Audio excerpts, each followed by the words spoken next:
Muy buenas tardes a todos. Les damos la más cordial bienvenida al segundo día y último de conferencias del cuarto Congreso de Educación de la Universidad Antonio Caso. Agradecemos nos acompañen en esta conexión en vivo. El día de hoy tendremos la oportunidad de escuchar al maestro Axel Manuel Navarro Hernández, quien abordará la temática de la ansiedad en ambientes educativos. Me gustaría leer una breve reseña del maestro Axel. El maestro Axel Manuel Navarro Hernández es licenciado en psicología, egresado en 2009, y especialista en métodos estadísticos, egresado en 2012 por la Universidad Veracruzana. Forma parte de la plantilla docente de base en las facultades de Educación Musical y Psicología en la misma casa de estudios desde 2013 a la fecha en la ciudad de Jalapa. Además de la docencia, ejerce su maestría en psicoterapia gestal, egresado del 2012, en la consulta privada desde su egreso a la fecha. Fue asistente editorial de la revista Medicina, Salud y Sociedad del 2011 al 2012. Colaborador de diferentes artículos relacionados con la salud mental en jóvenes universitarios y preuniversitarios, así como los efectos del cambio sociodemográfico en el desarrollo social de los ciudadanos.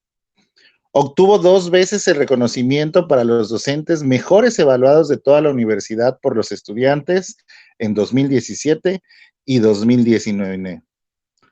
Ha participado como coordinador general en eventos académicos internacionales, como es el cuarto y quinto coloquio internacional sobre cambio social, migración y educación en 2017, y sexismo, racismo y clasismo en 2019. Actualmente es estudiante regular del doctorado en psicología por la Universidad Veracruzana, adscrito al Programa Nacional de Posgrados de Calidad del Consejo Nacional para la Ciencia y Tecnología, CONACYT. Bienvenido, maestro Axel, un placer y dejo los micrófonos. Muchísimas gracias, muy buenas tardes tengan todos ustedes. Primero quisiera yo agradecer a la Universidad Antonio Caso por esta invitación, en particular al maestro Miguel Alfonso Bravo Flores por la cordial invitación. Es una presentación bastante breve. Soy, como ya lo dijo el maestro Alfonso, psicólogo de formación y me dedico a ser docente, además de la práctica clínica. El día de hoy tengo el gusto de mostrarles lo que es una pequeña presentación sobre lo que sería la ansiedad en los ambientes educativos. Si ustedes me lo permiten, voy a tratar de compartir la pantalla para la presentación que tengo el día de hoy. Pediría yo si es que alguien puede auxiliarme con ello. Perfecto. Entonces voy a compartir pantalla.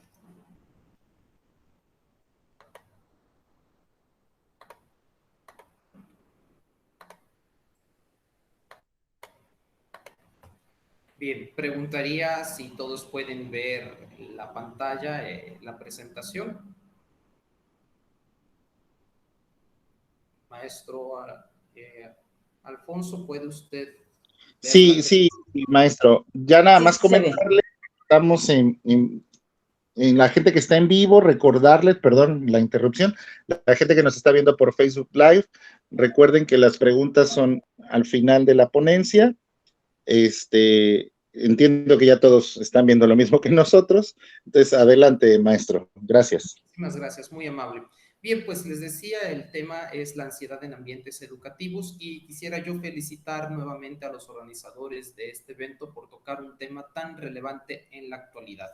Como sabemos, desde el 2020 hemos estado presenciando una situación única en la vida de la humanidad. Nosotros, nacidos en el siglo XX, viviendo en el siglo XXI, nunca nos imaginamos vivir lo que fue una pandemia, cosas que se habían sucedido en el siglo XVI, XVII, y que habían estado estables en el siglo XX. Nunca nos imaginamos que íbamos a vivir esta situación. Y también, sin el ánimo de agredir a los colegas que han desarrollado la profesión de la comunicación, los medios se han encargado de bombardearnos con información que pueden exacerbar nuestra sensación de ansiedad, ¿no? Entonces, el tema es bastante novedoso por la ansiedad que puede generarnos vivir una situación completamente nueva y sumado a todos los medios de comunicación que también incrementan esta disposición. Y obviamente el tema que centra en el cuarto Congreso de Educación es en los ambientes educativos. No me enfocaré tanto en los ambientes educativos porque lo que quiero mostrar es cómo la ansiedad está presente en este contexto del siglo XXI y en estos nuevos ambientes educativos, pues pueden suceder no nada más al estudiante, al padre de familia, al maestro, sino a todo el contexto en el cual nos encontramos. Entonces, trataré de hacer una presentación más centrada en la ansiedad, dejando entrevisto que este fenómeno está presente a lo largo de todos los ambientes, en particular en educativo. Bien, para el día de hoy tengo una agenda de 3 puntos. El primero es relacionado con la definición de la ansiedad. No podemos definir, no podemos construir ningún modelo si no definimos antes nuestros conceptos. Entonces, en este preciso momento hablaré sobre lo que es la ansiedad. Estará dividido a su vez en 3 puntos. El primero es el universo de emociones, una propuesta española bastante interesante. El segundo es la ansiedad como estado o rasgo, porque la ansiedad puede fungir estas dos posiciones. Y la tercera es el trastorno de ansiedad, que es lo que habitualmente estamos acostumbrados nosotros los psicólogos clínicos a tratar en el ambiente psicoterapéutico. El segundo aspecto son algunas explicaciones de la ansiedad. Este a su vez también se subdividirá en 3 aspectos. El primero es el caso del apego. Un caso en particular muy interesante. Espero que el internet no nos falle mucho porque tengo 2 videos de YouTube que quiero mostrarles para este caso del apego. Y la psicobiología de la ansiedad sería el segundo aspecto para terminar con las explicaciones G por A. G representado por gen y A ambiente. ¿Sí? Es una explicación interactiva entre los genes y, y el medio ambiente como explicadores de los trastornos afectivos, en particular de la ansiedad y del estrés. Por último, se hablarán acerca de los posibles tratamientos, esto como a manera de conclusión. Yo esperaría que puedan ser un poco más reflexiones. Entiendo que la modalidad de esta presentación es una videoconferencia transmitida por Facebook. Sin embargo, sí me gustaría que las 7 personas que están activas en la presentación puedan apoyarme con algunas preguntas que pueda yo hacerles. Y bueno, como dato adicional, yo pongo aquí la figura de El Grito. Es una pintura noruega, en ese idioma es conocido como Skrik, de Edvard Munch, perdón, que es de 1893. Y esto representa para muchos de nosotros lo que puede ser la sensación de ansiedad. Entonces voy a hacer un pequeño paréntesis antes de continuar. Definir un estado emocional es una cosa bastante difícil, sobre todo porque es un proceso interno de las personas. Todos seguramente hemos vivenciado en algún momento lo que es la ansiedad, pero ponerlo en palabras puede ser algo difícil de hacer. Entonces, antes de pasar a la siguiente transparencia, les pediría yo a los presentes que si pueden anotar en un pedazo de papel 3 palabras que ustedes piensen o que asocien con la palabra ansiedad. Brevemente, ¿no? No tiene que ser algo muy elaborado. Doy 10 segundos. 10, 9, 8, 7, 6, 5, 4, 3, 2, 1. Perfecto. Esas palabras que ustedes pudieran tener por escrito, las vamos a retomar en un momento más adelante. No me voy a complicar yo tratando de definir lo que es la ansiedad. Para esto voy a tomar referentes teóricos. En particular, voy a tomar un diccionario básico. Este es el de la Real Academia Española y define a la ansiedad del latín ansietas, atis, que proviene a su vez de la palabra angere, que está relacionado con estrechar y oprimir. Observen cómo aquí ya nos da una pequeña idea el diccionario sobre a qué se refiere la ansiedad y se asocia con algo llamado estrecho u oprimido, ¿sí? A su vez, ya lo define en el español como un estado de agitación, inquietud o zozobra del ánimo.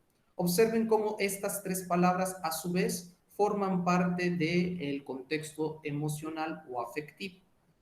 Agitación, bueno, puede ser inclusive neurofisiológica. Inquietud totalmente es emocional, zozobra también, aunque también tienen algunos elementos cognitivos estos dos. La Real Academia define da un segundo término, que es en un aspecto médico, angustia que suele acompañar a muchas enfermedades, en particular a ciertas neurosis, y que no permite sosiego a los enfermos. Esta definición es una definición un poco más complicada, porque nos refiere a otro sentimiento, a otra emoción, que es la angustia. La angustia es todavía más difícil de poder definir de lo que es la ansiedad, mientras que la ansiedad es una reacción emocional ante un evento específico.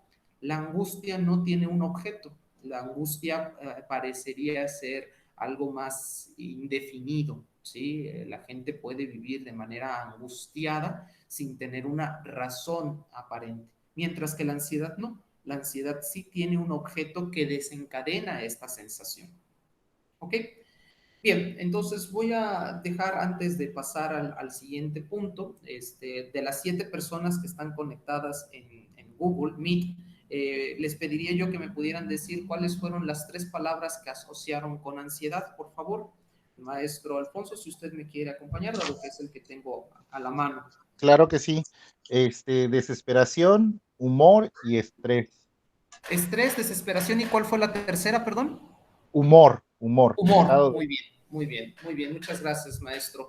¿Habría algún otro en la sala que me Si, pueda si apoyar? Sí, la gusta, maestra Consuelo Adelante. le voy a decir que es, bueno, miedo, temor, Miedo, humor, inquietud, inquietud, pánico pánico. en algún momento.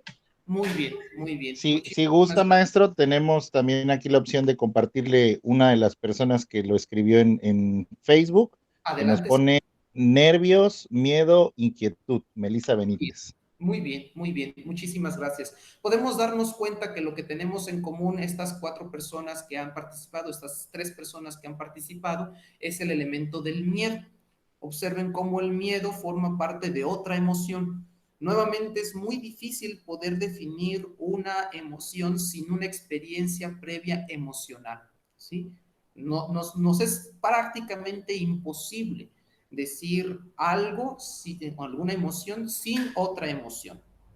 Bien, en ese sentido, bueno, esta es la referencia del RAE 2021, les comparto una propuesta española que no es propiamente de psicólogos, pero es de pedagogos y de algunos otros profesionistas más, que es muy llamativa. Ellos lo denominan como universo de emociones. En este universo de emociones pueden ustedes observar que hay 3 galaxias, vamos a llamarles de esa manera, 3 galaxias dominantes que están en la parte de arriba y 3 galaxias también dominantes en la parte de abajo. Y existen, pues algunos le llaman meteoros que pueden estar fluctuando a lo largo de todo, y también hay pequeñas galaxias menores, ¿sí? Que pueden estar alrededor de. Esta propuesta del universo de emociones incluye 307 emociones. Ellos lo denominan emociones, pero incluyen emociones y sentimientos. En la parte superior se encuentran las denominadas emociones positivas. Esto es el amor por un lado, la felicidad en otro y la alegría, ¿sí? Y en la parte de abajo están las emociones negativas, que son ira, miedo y tristeza. Quiero señalar algo que es importante. Nos referimos con positivo y negativo solamente para señalar como dos lados de una polaridad. Entonces, de un lado polar positivo estarían estas tres y de un lado polar negativo estarían estas otras tres. No quiere decir positivo a algo meramente benéfico o negativo como algo maléfico. Por el contrario, las emociones no son ni buenas ni malas, es parte de la naturaleza del mundo animal, inclusive. Más adelante explicaremos cómo las emociones tienen su origen en el sistema límbico, que es la parte cerebral más primitiva que puede existir en el ser humano. Bajo la postura de la evolución, los cocodrilos, los lagartos, son los que tienen el cerebro menos desarrollado y únicamente tienen algunos elementos de la parte límbica y una que otra parte de la parte motora desarrolladas. Y conforme vamos viendo todas las demás especies, no nada más los lagartos, sino también ya los mamíferos superiores, como en este caso los homínidos, los monos y en particular los seres humanos, tenemos más desarrollado otras capas que envuelven el sistema límbico, pero todos compartimos el sistema límbico, ¿sí? Y el sistema límbico es el que pertenece a las emociones. Digo yo esto porque a veces creemos que el tener ira, que el tener miedo, que el tener tristeza es algo malo. Nada que ver. No es malo, es natural, ¿sí? ¿Cuál es el problema? El problema es cuando nuestro cerebro se queda, digámosle, estancado en una de estas tres emociones. Entonces, nada más estamos produciendo ira, nada más estamos produciendo miedo y nada más estamos produciendo tristeza. Y de la misma manera, eso también puede ser para las emociones denominadas positivas. Si nada más presentamos amor, felicidad o alegría, esto nos está hablando de cierta disfuncionalidad. Por ejemplo, si nos encontramos en una situación triste, como podría ser un velorio, obviamente en términos culturales también influye mucho. Si estamos en un velorio y la gente está rezando, está llorando, se esperaría que nosotros pudiéramos reaccionar a este contexto de una manera triste. Pero si en lugar de eso estamos alegres y estamos bailando, lo primero que podríamos pensar es que hay una falla en nuestro sistema nervioso, en nuestro sistema mental, ¿no? Igual si nosotros nos encontramos en una calle oscura y alguien nos está persiguiendo, evidentemente nuestra reacción esperada sería la del miedo, ¿sí? Si en lugar de eso empezamos a darle amor, muestras de afecto a esta persona, nos enamoramos de esta persona, nuevamente querrá decir que hay algo en nuestra mente que probablemente tenga una disfuncionalidad. ¿Ok? Pero bueno, aclarado ya que no son emociones buenas ni emociones malas, sino positivas y negativas porque muestran los dos polos de un solo elemento, hablaremos ahora de la ansiedad. ¿Dónde encontramos la ansiedad? Bien, pues la ansiedad es esta pequeña galaxia que se encuentra entre la tristeza y el miedo. Como nuestros compañeros dijeron anteriormente, el miedo es una palabra importante al definir la ansiedad. Veamos más de cerca qué otras palabras estos investigadores han encontrado relacionadas con. Esta es la galaxia de la ansiedad, ¿sí? Observen cómo aquí está el nerviosismo, que fue una de las palabras que también dijeron, nervios, ¿sí? Observen cómo aquí está también el estrés, intranquilidad, inseguridad, inquietud, zozobra, aquí está la definición que nos da el diccionario de la Real Academia, desazón, otra vez está zozobra, pero esta ya como una emoción, turbación, congoja, apuro, escrúpulo, agobio. Toda esta es la galaxia de la ansiedad. Pero la ansiedad, como pueden ver, está relacionada con otra pequeña que es estrés y con otra que podría ser muy pequeña con lo que es el pavor. Esta grande es la del miedo. Aquí está también el pánico, ¿sí? Vean cómo se junta con la ansiedad. Vean cómo también está lo que es el horror, que es esta que está aquí. Ya terror ya no se junta, pero horror sí, pánico, miedo, pavor, desasosiego, nerviosismo, estrés, todo esto está en ansiedad. Vean cómo aquí está angustia, ¿sí? Angustia ya está cerca de la desesperación, también de la ansiedad. Si ustedes pueden ver, aquí lleva un camino, el estrés lleva un camino hacia la tristeza. Y esto va a ser muy importante porque este trabajo que ellos hicieron fue un trabajo lingüístico, ¿sí? Ellos tratan de asociar, como ahorita lo hicimos, las palabras que la gente asocia con cada una de las emociones y van formando este mapa o este universo. Pero las investigaciones psiquiátricas han demostrado una fuerte asociación entre el estrés, la ansiedad y la depresión. Entonces, esto tengámoslo en cuenta en este contexto del siglo XXI en el cual estamos encerrados. Estamos encerrados y eso nos genera estrés. Y eso además también el estar viendo constantemente los estímulos de que hay tantos miles de muertos, tantos millones de contagiados, también aumentan las posibilidades de estrés. Entonces, no es de extrañarse, pero para nada, que en este último año se hayan disparado los medicamentos antidepresivos que curiosamente también fungen como ansiolíticos. Y esto también es importante tenerlo en cuenta. Los antidepresivos en muchas ocasiones fungen como ansiolíticos. Los ansiolíticos son estos medicamentos, drogas especializadas para regular el nivel de ansiedad. Y ya nos estamos encontrando cómo todos estos elementos están unidos y pueden estarse generando un cuadro combinado. Y eso complica más las cosas a la hora de dar un tratamiento. Imagínense un profesor o un estudiante que además de tener ansiedad, está teniendo cuadros de depresión, porque la depresión y la ansiedad casi siempre van juntos. Bien, vamos a hablar un poco más de ello posteriormente.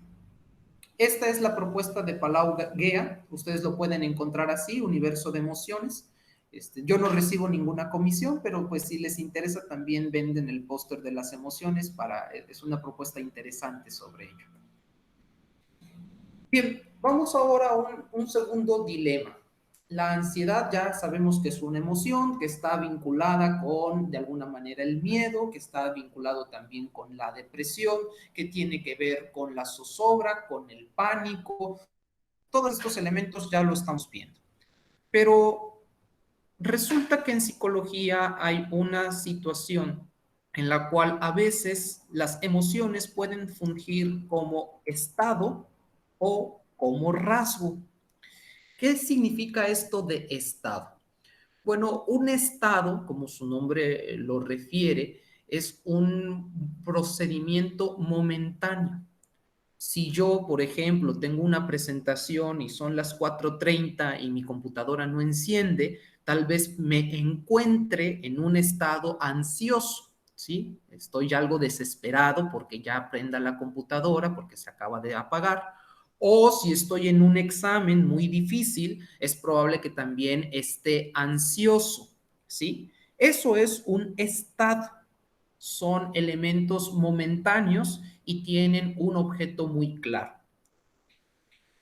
Es algo inmediato, es modificable en el tiempo, son sentimientos de tensión, aprensión y nerviosismo. Cuando la ansiedad es un estado, se caracteriza por eso. Estoy tenso, estoy algo aprensivo, estoy algo nervioso, ¿sí? Pero estoy, y como estoy, quiere decir que puedo cambiar. Tengo pensamientos molestos de preocupación, ¿sí? Y también tengo cambios fisiológicos. Estos 5 elementos forman parte de un estado de ansiedad. Y seguramente todos nosotros hemos tenido alguno de estas sensaciones en algún momento de nuestra vida. Y eso, como se los dije, es normal, es esperado. Si ustedes no han tenido, no han sentido ansiedad alguna vez en su vida, están mal.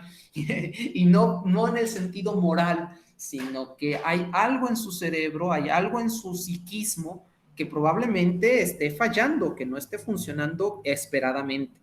Vamos, desde el momento en que ustedes, por ejemplo, a mí me sucede muy seguido, soy profesor, Y cuando voy a tener clase nueva, todavía hoy en día, a mis 30 y tantos años, me despierto en la madrugada y estoy algo ansioso, ¿sí? Y estoy contento porque voy a tener un nuevo grupo de clases, ¿no? Esa es la ansiedad, ese es un estado de ansiedad y no necesariamente es algo malo. Al contrario, ya sé que cada vez que voy a tener un nuevo grupo me emociono tanto que me genera ansiedad. Lo mismo sucede con los niños cuando están esperando el día de Reyes o el día de Navidad a recibir su regalo, que no pueden dormirse porque están muy emocionados. Bueno, esa emoción en realidad es ansiedad, es un estado de ansiedad. Y todos lo hemos vivido en mayor o en menor medida. ¿Qué pasa con el rasgo? Rasgo se refiere a un rasgo de personalidad.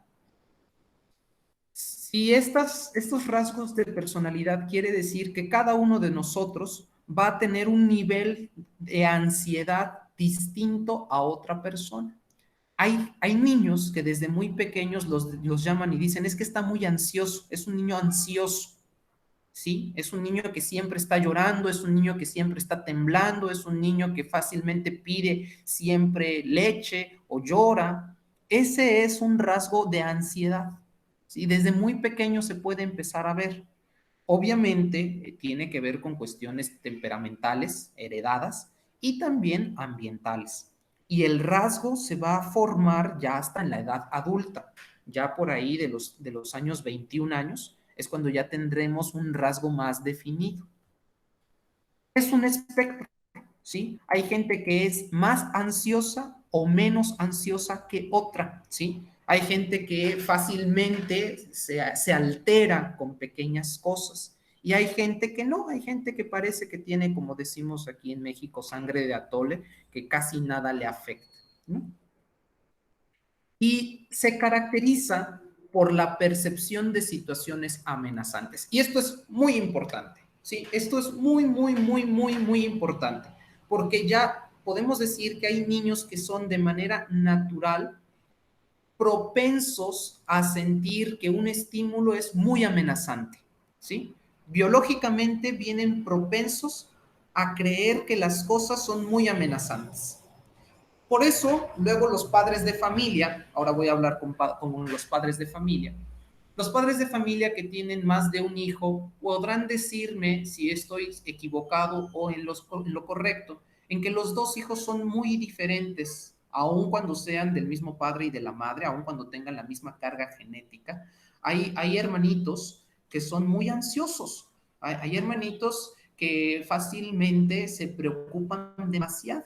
Tengo el caso de dos niños, hermanos, y uno de ellos se puso a llorar un día de clases y dice, es que mami, no encuentro la tarea, no encuentro la libreta de la tarea, y se puso a llorar. Y le dice el otro hermano menor que él, ay hermano, pues agarra otra libreta, ¿no? Ese es un claro ejemplo de cómo el rasgo de ansiedad es diferente en estos dos hermanos, ¿sí? Para el niño mayor, el no tener la libreta era una situación muy amenazante, ¿sí? Podemos decir que era muy ansioso, mientras que para el hermano menor, el no tener la libreta no era una situación amenazante. Simplemente consigue otra libreta, le decía el otro, ¿sí? Habitualmente los hermanos menores solemos ser menos, con un menor espectro de ansiedad que los hermanos mayores. Y esto también se lo explica la psicología de cierta manera. Con los primerizos y con los hermanos mayores, la atención suele ser muchísima para ellos. Entonces, los hermanos mayores suelen ser muy responsables y como son demasiado responsables, pues eso les genera cierto nivel de ansiedad, ¿sí? Cualquier amenaza, cualquier elemento la ven amenazante. Conforme va llegando el segundo hijo o el tercer hijo, pues solemos ser con menos atención. Los padres ya saben cuál es más o menos como lo esperado con el segundo hijo y ya no recibe tanta atención. Además que los hermanos menores suelen desarrollar más habilidades sociales y eso compensa también la sobreexigencia, ¿no? Entonces es común que los hermanos menores puedan tener más habilidades sociales que los hermanos mayores. Los hermanos mayores suelen ser un poquito más aprensivos, un poquito más ansiosos que los hermanos menores. Dato curioso, por cierto, ¿no? Bien, voy a pasar entonces al último aspecto de la primera parte. Esta distinción del estado y del rasgo es de Cattell y Scheirer de 1961.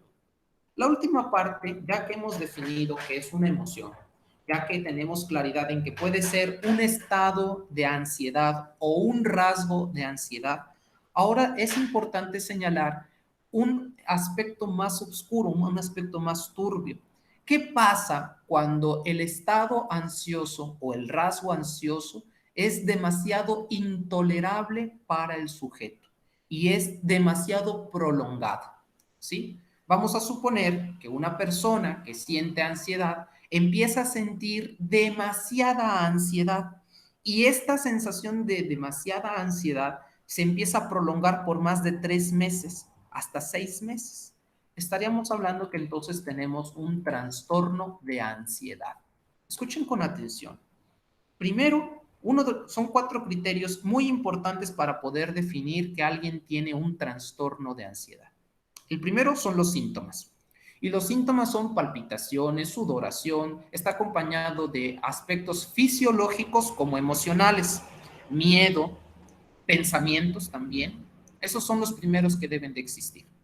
El segundo es el tiempo que lleva este padecimiento. Si lleva ya de 3 a 6 meses, estamos hablando de un trastorno, ¿sí? No es que el día lunes, miércoles 24 de febrero, me desperté ansioso y ya no vuelvo a tener ningún tipo de ansiedad en la siguiente semana. No, no, no, no. Esto es prolongado. Si bien no todos los días, sí ha durado cada semana, sí ha sido cada tercer día, sí ha sido frecuente y durante 6 meses, ¿sí? El tercer aspecto es que no se explica por aspectos culturales, ¿sí? Es decir, vuelvo por el ejemplo de, hay algunas cuestiones, hay algunas regiones en donde el fallecimiento de algún ser querido lo festejan. Entonces no podemos decir que eso esas personas estén mal, culturalmente lo festejan, ¿no? Y el cuarto, que es también muy importante, el cuarto criterio es que estos síntomas de ansiedad afecten en la vida social, académica o laboral de las personas. Entonces, si cumple estos 4 criterios, los síntomas, la duración, que no se explica por cuestiones culturales y que afecta de manera social, profesional o laboral, escolar evidentemente, entonces estaríamos hablando de que hay un trastorno de ansiedad. Y bueno, pues los psicólogos y los médicos nos encargamos de hacer valoraciones al respecto. Entiendo que este no es el espacio para informar sobre eso, pero creo que los maestros debemos de estar alerta de cuándo considerar que nuestros estudiantes o inclusive nosotros mismos podemos estar padeciendo un trastorno de ansiedad. Es en estos casos que se requiere de tratamiento psicofarmacológico o psicoterapéutico, o bien ambos. ¿Sí? Existen alrededor de 12 subtipos de trastornos de ansiedad. Aquí hablaré de manera muy general de cada uno de ellos. El primero es la ansiedad por separación, ¿sí? Y esto lo reconocemos fácilmente, no como un trastorno, pero sí la ansiedad por separación con los niños pequeños, sobre todo aquellos maestros que son de jardín de niños, que pueden identificar fácilmente a aquellos niños que ya desde que van llegando a la esquina empiezan a llorar y a llorar y a llorar porque tienen mucha ansiedad de separarse. Si esto fuese recurrente, si esto durara 2, 3 meses, estaríamos hablando que esto ya es un trastorno de ansiedad por separación, ¿sí? Y requerirían de apoyo psicoterapéutico, tanto los padres como los niños, para poder tener una buena intervención. El segundo es el mutismo selectivo, ¿sí? A veces nosotros como profesores nos molestamos porque vemos que un niño o una niña, vamos a poner el caso de Paquita, vamos a ponerle este nombre. Paquita habla mucho con sus papás, con sus amigos, pero nada más llega a la escuela y ya no puede hablar, ¿no? Y a veces nos enojamos y decimos, a ver, pero es que si tú puedes hablar con los demás, ¿por qué aquí no hablas? Bueno, el mutismo selectivo, estas dos son esperadas hasta cierto punto en los niños pequeños, sobre todo en la transición de ingreso a la edad escolar o preescolar, ¿no? Muchas veces sucede que los niños que pasan de preescolar a primaria tienen mutismo selectivo, pero no se vuelve un trastorno como tal, a no ser que el sujeto, la niña o el niño tengan dificultades para adaptarse. Y entonces ya estemos viendo que ya lleva un mes y el niño no logra a soltarse o hablar. Es muy común en los niños que cuando tienen un nuevo escenario no les dé pena hablar, pero eso a que les dé un trastorno de ansiedad de tipo mutismo selectivo es otra cosa. El niño no puede hablar y le causa demasiada disconformidad, le causa demasiado malestar el estar siendo obligado a que hable. El otro es la fobia específica, ¿no? Y bueno, ya de eso sabemos muy claramente que hay una gran variedad de fobias, que a los animales, que a las situaciones, que a las personas, que a las acciones. Puse esta imagen para tener mucha claridad de lo de lo limitante que es una fobia, ¿sí? Observen a esta niña y vean cómo está prácticamente privada por la fobia que está teniendo. No es lo mismo, porque a veces en el lenguaje vulgar solemos decir, ay, es que yo tengo fobia a los perros, ¿no? Y veo un perro y me da mucho miedo. No, no, no, no. La fobia es una sensación de miedo extraordinaria, ¿sí? La gente se priva. La gente podría inclusive desvanecerse, desmayarse por el terror que le genera el estar presente a su agente fóbico, ¿sí? Observen cómo todo esto está asociado tanto con la tristeza como con el miedo, como lo habíamos visto anteriormente. También está la fobia social, ¿sí? Esta gente, estos niños habitualmente que parecen ser demasiado retraídos, ¿sí? Y cuando uno se acerca, se retrae, cuando no pueden hablar, estando muy, muy solos. Evidentemente, estos elementos eran mucho más fáciles de identificar en el salón de clases. Hoy en día, con esta situación de las videoconferencias, de las videollamadas, quizás pueda ser más difícil de tolerar o de observar, mejor dicho. Tenemos también el trastorno de ataque de pánico, ¿sí? Son estos niños o personas adultas que se atacan, que no pueden respirar. En los adultos es común que lo confundan con un infarto, inclusive es un ataque de pánico. No pueden respirar, se sienten mareados, se desvanecen, ¿sí? La agorafobia, que es esta sensación de malestar a los espacios abiertos o donde hay mucha gente o en espacios públicos como pueden ser los camiones o los elevadores.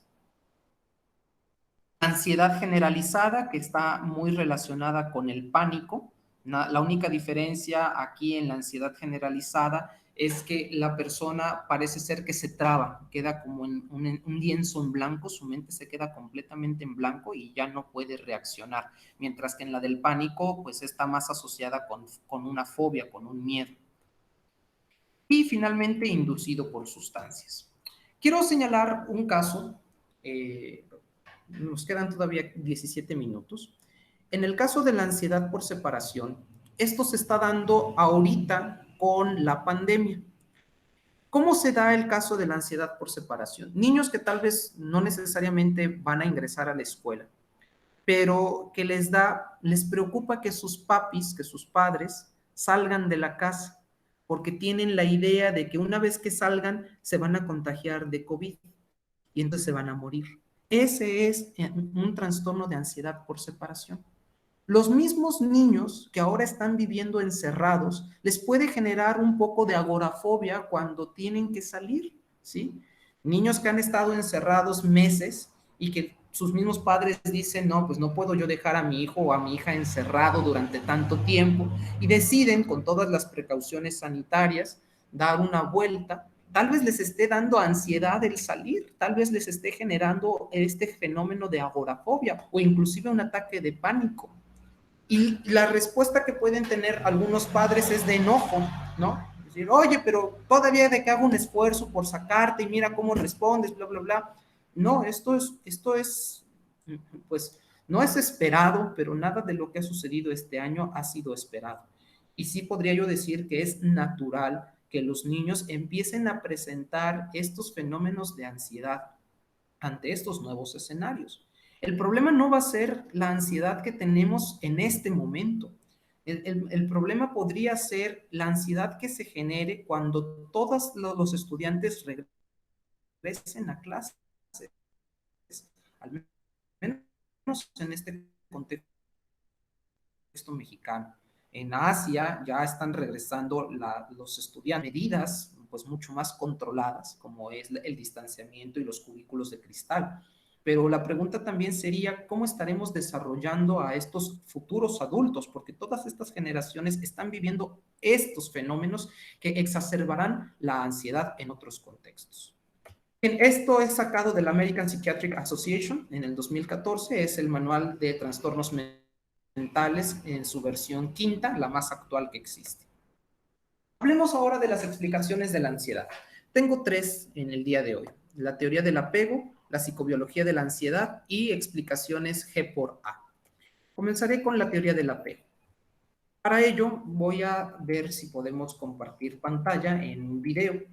Esta es la teoría del apego, un experimento que hicieron Harlow y Zimmerman en 1959. Me parece que era la maestra Carolina. ¿Es correcto?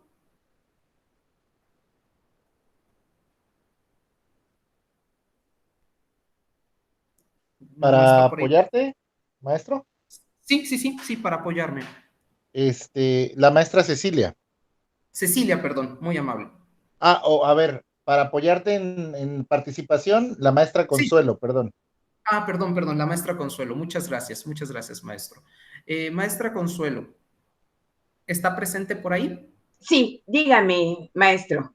Ok, ¿usted ha escuchado acerca de Harlow y Zimmerman? La verdad, no, maestro. No se preocupe, de eso se trata esta plática, que conozcan algo que no sabían. ¿Puede usted decirme qué es lo que ve en la imagen, por favor? Pues al parecer veo un chango y pudiera ser un payaso. Ajá. Y la otra imagen realmente no la distingo muy bien, pero se le ve una cara como de calavera. Muy bien, muchas gracias. Maestra Carolina, ¿verdad? No, Consuelo. Consuelo, le quiero llamar Carolina. Discúlpeme usted, maestra No hay Consuelo. cuidado. Miren, Harlow y Zimmerman fueron unos investigadores allá por 1950 que hicieron experimentos que hoy en día son denominados son maltrato animal. Lo que hicieron fue que en pequeños changos, pues crías de changos para ser claros, los separaron de sus madres y querían ver con quién se quedaban más. Con una estructura metálica fría, que como lo dijo bien la maestra, era como una calavera, ¿sí? O con una figura maternal. Esta figura maternal estaba hecha de felpa y era cálida, le daba cobijo. El changuito evidentemente tenía que decidir con cuál de las dos madres quedarse. Aquí está lo interesante. La madre fría, por decirlo de alguna manera, la estructura fría que era de puro metal, tenía un compartimento que le daba de comer, ¿sí? Le daba leche al changuito, tenía una mamila incrustada. La de felpa no le daba leche, ¿sí? Entonces, ellos preguntaban, ¿qué afectaba más al mono? ¿El calor maternal o la sobrevivencia del alimento? Nuevamente, maestra, ¿usted qué puede observar de la figura? Pues definitivamente el changuito está en el área de la sobrevivencia. Está brincando de la parte que le puede dar ese calor pero Ajá. realmente se está acercando a quien le puede dar la sobrevivencia para que poder comer. Muy bien, excelente respuesta, muchas gracias. Resulta ser que el changuito pasaba la mayor parte del tiempo con la mamá de felpa y solamente cuando tenía hambre se estiraba para, perdón por la expresión, pero es el término correcto, para mamar cuando tenía hambre. Bueno, hasta ahí no habría mayor problema. No lo voy a poner porque es bastante, tenemos poco tiempo y también es bastante fuerte, entonces no quisiera yo agredir a los espectadores. Maestro, nada más, ¿Sí? si gusta, puede dejarnos el link y nosotros Sí, lo, sí, con por un mucho lado. gusto Y yo por les dejo otro, nada el- más sí, sí, confirmar el nombre del libro, preguntan, el libro que sugirió. sí, sí, yo con mucho gusto les dejo la presentación con todas las referencias y Es que pusieron por aquí el libro Universo de Emociones, fue el que sugirió, perdón. no, no es un libro. Bueno, también lo ¿No? venden como un libro, pero es un póster. Si ustedes lo quieren Ah, ok, comprar, ya, ya es cuestión. Así lo buscan, Universo de ok, Emociones, y ahí lo pueden conseguir. Muchas gracias, ok. maestro. Gracias a usted. Bueno, resulta que el experimento no quedó ahí. Resulta ser que luego pusieron otra situación experimental en la cual hicieron una monstruosidad. Cuando yo digo una monstruosidad, es una monstruosidad. Un robot gigante que provocaba mucho miedo. Ustedes pueden ver el video y también les produce miedo, ¿no? Entonces el changuito está solo, ahí sin hacer nada, y de repente le ponen de súbito a este monstruo que hasta creo que se mueve muy aparatosamente y se ve la cara del changuito de terror, de mucha ansiedad y sale corriendo, evidentemente buscando una figura de apoyo emocional. En lugar de ir con la que le daba el alimento, va y se aferra a la figura de felpa. Quiero explicar por qué pongo yo la teoría del apego aquí. Los niños que no tienen una figura, bueno, años después, Mary Ainsworth no hizo lo mismo con niños, porque pues, sería algo cruel, pero hizo otro experimento, ¿sí? Se le llama la situación del extraño. ¿Qué pasaba con estos changuitos que después tenían que incorporarse con otros changuitos? Estos changuitos eran demasiado ansiosos. Los changuitos les daba terror interactuar con otros niños, con otros changuitos, ¿sí? Inclusive eran agresivos. Estos changuitos nunca pudieron ser changuitos normales. Quedaron tan dañados, que estos experimentos fueron prohibidos volverse a replicar, ¿sí? Entonces, mucho de la ansiedad puede venir en los primeros años de vida, ¿sí? Hay gente que es ansiosa y esa ansiedad puede estar originada que no tuvo una fuente de apoyo. Mary Ainsworth en los años 70, 10 años, 15 años después, trató de probar esto con su experimento de la situación del extraño y encontró que había tres diferentes formas de reaccionar ante las adversidades. Ya niños muy pequeños, de 3 años, ya podían ver si eran muy ansiosos o menos ansiosos. ¿Ante qué? Ante la retirada del adulto. Denominó un apego seguro a aquellos niños que podían obtener consuelo cuando sus padres regresaban. Estos niños son seguros, ¿sí? No son tan ansiosos. Un segundo modelo fueron los niños evitativos. Estos niños evitativos, cuando regresa el progenitor, ya no tienen el mismo afecto, siguen enojados, siguen molestos, se sienten disgustados. Y los últimos, que son los niños ambivalentes, los más ansiosos, son niños que una vez que se retira la figura de apoyo, en este caso la madre, cuando regresa siguen llorando desconsoladamente, ¿sí? Podríamos decir que es una especie de ansiedad generalizada en los niños, ¿sí? Por eso pongo la teoría del apego como una de las explicaciones de la ansiedad. Si nosotros, como padres, estamos siendo expuestos a muchos estresores y además salimos y regresamos y nuestros hijos se quedan encerrados, en algunos de los casos que los padres ya están regresando a trabajar, esa situación puede generar que la estructura psíquica de los niños sea muy ansiosa en un futuro, ¿sí? Son algunas explicaciones. Bueno, también hay explicaciones psicobiológicas, ¿sí? Hay aspectos genéticos. se ha demostrado que hay genes que pueden modificar el transportador de la serotonina. La serotonina es la que nos encarga del placer y también cuando no se regula bien nos genera mucha tristeza.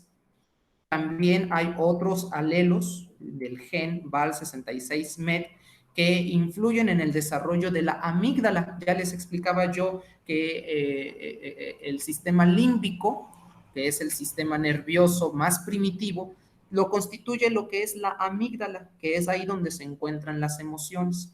Entonces, hay factores genéticos que podrían decir, estas generan algunas fallas en la regulación emocional.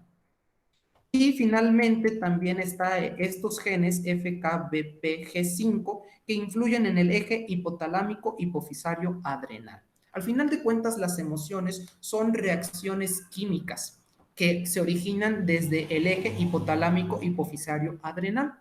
¿Sí? Las adrenales, lo recordarán, se encuentran por lo que se encuentran arriba de los riñones y son responsables de generar muchas hormonas, y las hormonas están relacionadas también con las emociones. Lo mismo el hipotálamo, ¿sí? Y la hipófisis también. Cuando hay una alteración en estos, es probable que la persona no pueda regular bien sus emociones. Todos estos que les acabo yo de decir, la serotonina, la amígdala y el eje hipotalámico hipofisario adrenal, son aspectos biológicos y endocrinológicos. Independientemente de lo genético, puede haber fallas en estas, debido también a la alimentación, debido inclusive a un golpe en el eje hipotalámico hipofisario adrenal, debido a medicamento que influye de manera secundaria, aspectos endocrinológicos esperados, como también podría ser la adolescencia. Esos podrían alterar el estado anímico de las personas y podrían generar también elementos de ansiedad. Esto de acuerdo con Sharma en el 2016. Este es el último, la interacción gen-ambiente. Tenemos un ambiente temprano, nivel socioeconómico en la infancia bajo, un ambiente familiar temprano hostil, va a estar interactuando con predisposiciones genéticas, el sistema serotoninérgico y dopaminérgico. Estas son las fallas genéticas que les decía yo en la diapositiva anterior. Y si además de esto tenemos un ambiente estresante o tenemos una situación estresante constante, van a interactuar el gen y el ambiente. Y van a producir aspectos negativos crónicos que pueden ser síntomas depresivos, ansiedad o neuroticismo. Fíjense bien, el cerebro es muy moldeable en los primeros años. Entonces, si constantemente estamos recibiendo estrés y ansiedad, los caminos cerebrales van a formar una figura que va a hacer que la persona tienda a tener esos mismos mecanismos a lo largo de su vida. Y si a eso se le suma que hay fallas genéticas proclives a estas fallas, pues esto va a enardecer más. Si además de eso, el apoyo familiar, social, no se da, la gente no es optimista, no les enseñan dominio de sí mismo, ni tampoco tener buena autoestima, el escenario empeora y entonces esto se agrava, produciendo que el córtex, la amígdala, el hipotálamo y el córtex prefrontal empiecen a dañarse y entonces el cerebro empiece ya a no producir los elementos ni los caminos para sentirse bien. Es ahí donde ya se empieza a generar un trastorno. Y evidentemente, si tampoco les enseñamos a nuestros niños, a nuestros adolescentes a enfrentar y por el contrario les enseñamos a evitar, pues no estamos generando los recursos para que ellos puedan vivir los fenómenos de ansiedad. Por eso es que los niños podrían sentirse que la amenaza es más grave de lo que es, porque no se les enseña a afrontar esas amenazas. Lo que genera que haya respuestas inmunes, neuroendocrinas, autónomas y psicológicas a las circunstancias amenazantes. ¿Qué es lo que vamos a tener? Niños ansiosos, niños que se enferman muy seguido, niños que no son capaces de resolver problemas, niños que no tienen una buena autoestima. Esas son las consecuencias. Y evidentemente hay riesgos en la salud física y mental. Esto fue presentado por Taylor y Stanton en 2007. Pasamos entonces a la parte última, posibles tratamientos. Esta va a ser muy, muy breve. De entrada, psicoeducación. ¿A qué me estoy refiriendo con psicoeducación? Bueno, psicoeducación me estoy refiriendo a enseñar a las personas que lo que sentimos es válido, ¿sí? Enseñarles que podemos sentirnos ansiosos y que está bien, no hay nada de malo en eso. Eso es lo primero que se les tiene que enseñar. ¿Por qué? Porque habitualmente cuando una persona tiene un problema de ansiedad y llegan pensamientos o mensajes dañinos como es que tú no debes de sentirte así, es que tienes que sentirte mejor, eso genera un resultado contraproducente y las personas se empiezan a sentir más mal porque ahora, además de sentirse ansiosos, se sienten culpables por sentirse ansiosos. Entonces, un buen recurso siempre es la psicoeducación. Nuestras emociones son naturales, no son buenas ni malas y hay que aprender a vivir con ellas. Esa es la verdadera psicoeducación. Hay que aprender a reconocer nuestras emociones, sobre todo con los niños muy pequeños. Esto que tú estás sintiendo se llama así y lo reconoces porque te sudan las manitas, porque te duele la cabeza, porque tienes ganas de llorar, porque te sientes mareado. Tienes que aprender a darle un nombre a lo que tú estás sintiendo. Y ojalá fuera nada más para niños pequeños. Lo cierto es que en consulta con adultos, muchos adultos llegan sin reconocer qué es lo que sienten, porque no tuvieron una psicoeducación temprana que les permitiera decir, reconoce lo que estás sintiendo. Hay también que cambiar cognitivamente. ¿Qué es lo que sucede con la ansiedad? La ansiedad está muy cercana a pensamientos rígidos, como yo debo de hacer las cosas siempre bien, siempre, ¿no? Entonces me genera ansiedad cuando algo no estoy haciendo bien las cosas, ¿sí? Yo debo de ser perfecto, no puedo equivocarme y me genera ansiedad el hecho de que me equivoque, ¿no? Yo siempre tengo que ser el primero en todo lo que haga y bien. Y evidentemente esos pensamientos generan ansiedad. Otra de las cosas que podríamos cambiar cognitivamente es la incertidumbre. La gente que padece de ansiedad no sabe afrontar la incertidumbre, cree que la incertidumbre es lo peor que le puede pasar en la vida y que influye en su persona. Entonces hay que cambiar un poco esa mentalidad. Ahorita con la pandemia es muy necesario. ¿Cuándo vamos a regresar a clases? No lo sabemos. Estamos en incertidumbre total. ¿Quién está contagiado? ¿Quién no está contagiado? Tampoco lo sabemos. Estamos en incertidumbre total y necesitamos aprender a vivir con la incertidumbre. También es necesario aprender técnicas de relajación, ¿sí? Sobre todo cuando está en un estado de ansiedad. Respira profundamente. Tienes que aprender a saber cuándo tu cuerpo está relajado, cómo respirar correctamente, ¿sí? No se le diga, no te estreses, no, cálmate, esas instrucciones no sirven de nada. Lo mejor que pueden hacer cuando alguien tiene un ataque de pánico o cuando alguien tiene un problema de ansiedad es, descríbeme qué es lo que está pasando a tu alrededor. Fíjate bien, escucha tu respiración, ve sintiendo cómo se llenan tus pulmones de aire. Si no puedes respirar, recuerda, aquí viene con la cuestión cognitiva, recuerda que esto te pasa, va a sucederte, no te preocupes, calma, seguramente lo vas a pasar como ya lo has pasado otras veces, ¿sí? Concéntrate en decirme los números, 1, 2, 3, 4, 5, 6, 7, 8, 9 y 10, ¿ok? Ya lo hiciste una vez, puedes hacerlo otra vez, ¿sí? Eso es lo que se necesita cuando hay un ataque de pánico o cuando uno está en estado ansioso. Y evidentemente en el caso de las fobias o en el caso de estos casos muy particulares de que me da miedo salir, pues exposición gradual, ¿sí? No los vamos a exponer con el objeto de miedo de la noche a la mañana, sino poco a poco los vamos a ir llevando a que cada vez se sienten más tranquilos, considerando los otros 4 elementos en conjunto. Bien, esta es una propuesta que da RAPE en el 2007.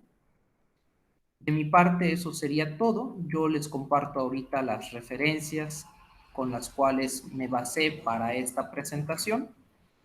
No me queda más que agradecerles por su atención prestada. Muy amables. Muchas gracias a usted, maestro. Excelente participación. Desafortunadamente, como estamos nosotros desde mí transmitiendo, no se logra apreciar todos los comentarios que pudiera estar leyendo, pero bueno, por ahí ponen excelente tema, debemos de saber regular nuestras emociones para poder detectar cada una de ellas en nuestros alumnos y poderlos entenderlos y ayudarlos. Excelente tema, muchas felicidades. Vamos a dar paso, maestro, si me lo permite, solo a 3 preguntitas. Claro que Para sí. no alargarnos más tiempo y no juntarlo con la segunda ponencia del día. Entonces, las Sí. 3 preguntas que nos salgan primero es la que nosotros le vamos a compartir. Sí.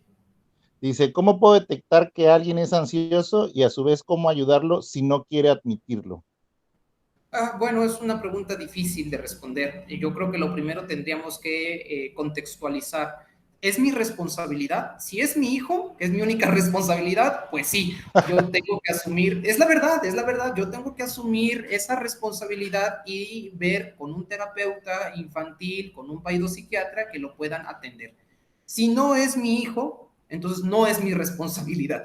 Y obviamente si mi hijo es menor de edad, claro está, ¿no? Pero si no es mi hijo menor de edad, no tengo yo ninguna responsabilidad con él. Como amigo, como pareja, como compañero, como lo que ustedes quieran, puedo externarle que me preocupa y puedo decirle que estoy para apoyarle en todo lo que necesite y que desde donde yo lo veo podría necesitar ayuda, pero quien toma la decisión siempre es la persona adulta. Nuevamente, si no es mi hijo, no es mi responsabilidad. Yo le puedo brindar mi apoyo, pero hasta ahí. Es lo mejor que podemos hacer como para salvar nuestra salud mental. Perdón por extenderme, pero recuerden que esto es como en los aviones. Cuando uno está en el avión y se estrella, esperemos que no suceda, las instrucciones dicen, primero póngase usted el chaleco o la mascarilla antes de ponérsela a alguien más. Si yo no estoy bien y yo me estoy preocupando por el otro y me voy con el otro, pues ya estaremos dos mal, ¿no? Mejor que yo esté bien y que el otro haga lo que tenga que hacer. Si no es mi hijo, no es mi responsabilidad. Si no es mi hijo menor, no es mi responsabilidad. Y le puedo mostrar mi apoyo y estar con esa persona, pero hasta ahí. Perdón. Ok, gracias. La otra pregunta que nos aparece por aquí, bueno, nos aparecen varias, pero las que vamos captando. Si alguien se autolesiona, ¿es ansiedad? Es una buena pregunta. Los trastornos los separan los trastornos de autolesión de los trastornos de ansiedad, pero no olvidemos que puede haber comorbilidad, es después de varios trastornos unidos. A veces no es el caso, a veces la persona siente depresión y por eso se corta, ¿no? O otras veces es una manifestación del dolor emocional, pero no necesariamente la ansiedad. Muchas veces es frecuente encontrar asociación entre la ansiedad y la autolesión, ¿sí? Sobre todo lo que se denominó como cutting, que consistía en cortarse las piernas, estaba asociado con fuertes niveles de ansiedad. Ok, gracias. Dice, ¿usted recomienda el uso de medicamentos? Tengo trastorno de ansiedad ya hace un año y nunca me medicaron. Estoy mucho mejor ahora y solo con puros ejercicios de relajación, gracias a mi psicóloga. Muy bien, pues felicidades por su psicólogo. Lo único que yo les puedo decir es que la literatura marca que los tratamientos más efectivos son los combinados psicofarmacológicos con psicoterapéuticos.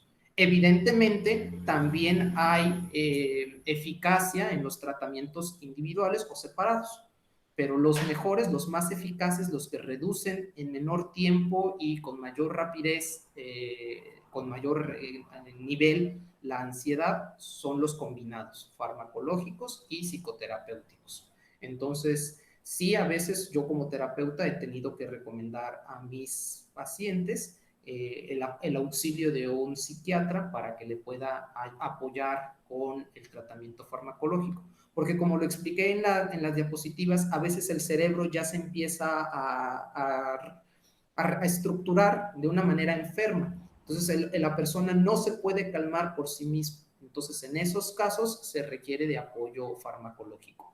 Pero igual, El experto es quien decidirá si se requiere un trabajo farmacológico combinado con el psicoterapéutico o únicamente con el psicoterapéutico. Ok, perfecto, maestro. Bueno, pues no nos queda más que agradecerle. Ya una última pregunta, porque todo lo que nos están diciendo es excelente tema, muy interesante, etcétera, etcétera.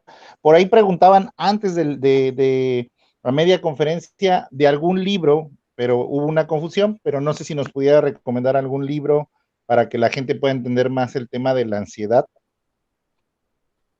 Hay varios, pero en este momento no tengo en la mente el nombre. Yo recomendaría libros para niños de reconocimiento de las emociones y en particular de la ansiedad. Los estuve viendo para la presentación de esta. Lamentablemente no lo anoté, pero con mucho gusto cuando envíe yo la presentación también enviaré alguna recomendación. Ok, muy amable, maestro. Voy a ceder el uso de la voz a nuestra directora, la maestra María del Consuelo Franco Romero, y posteriormente a nuestro rector, el licenciado Eusebio Llarena Montaño. Adelante, maestra Consuelo.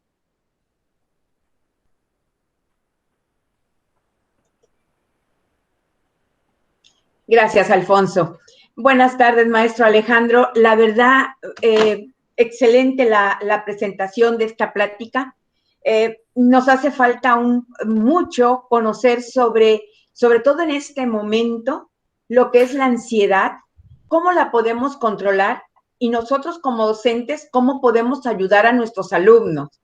Porque la verdad sí se están dando situaciones difíciles, no nada más es el contacto, cómo aprendo o cómo puedo percibir mi clase, sino están en este momento los chicos en un contexto difícil porque en casa se están viviendo situaciones difíciles de enfermedades, pues hasta de decesos, llamémoslo como es, hasta de decesos.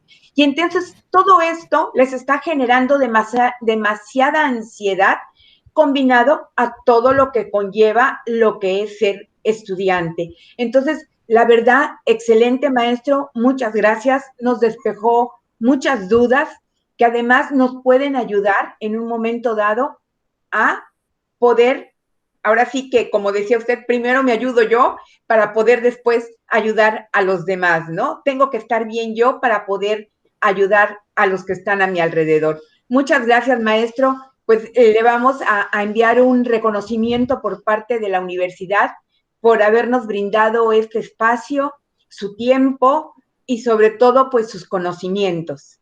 Muchísimas gracias, maestro. Muy amable y quedamos muy satisfechos con esta presentación. Muchas gracias. Dejo el uso, no hay de qué, maestro. Dejo el uso de la voz al licenciado Eusebio Llarena, que es nuestro rector. Gracias. Muy buenas tardes a todos, estimado maestro Axel Manuel Navarro Hernández.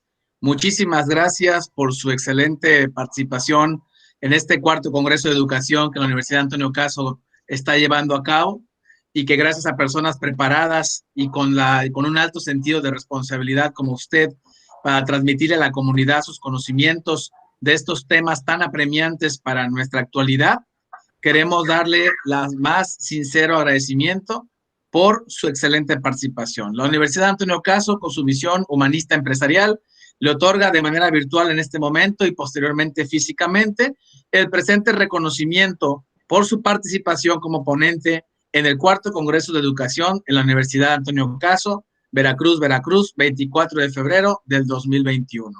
Muchísimas gracias, maestro Axel. Aplausos virtuales, por supuesto, para usted por su extraordinaria participación. Y le agradecemos muchísimo también que nos haya dejado su contacto para que toda la comunidad que quiera posteriormente acercarse a usted de manera virtual para hacerle algunas preguntas, recomendaciones o incluso para buscar de usted algún tipo de asesoría ya más particularizada, con muchísimo gusto haremos transmisión de sus datos a nuestra comunidad para seguir en contacto con usted, maestro Axel. Muchas gracias y de verdad muchas felicidades. Gracias a toda la comunidad por escucharnos y los invitamos a nuestra siguiente reunión. Maestro Miguel Alfonso, muchas gracias. Adelante, por favor. Gracias, maestro Axel. No sé si quiera nada más algún mensaje de despedida breve. Muy breve, agradezco nuevamente a la Universidad Antonio Caso y en particular a usted por la invitación, y solamente me quedó decir que la ansiedad en los niveles regulares, normales, es necesario para el aprendizaje, pero cuando esto ya es demasiado exorbitante, también afecta neuronalmente el proceso de aprender.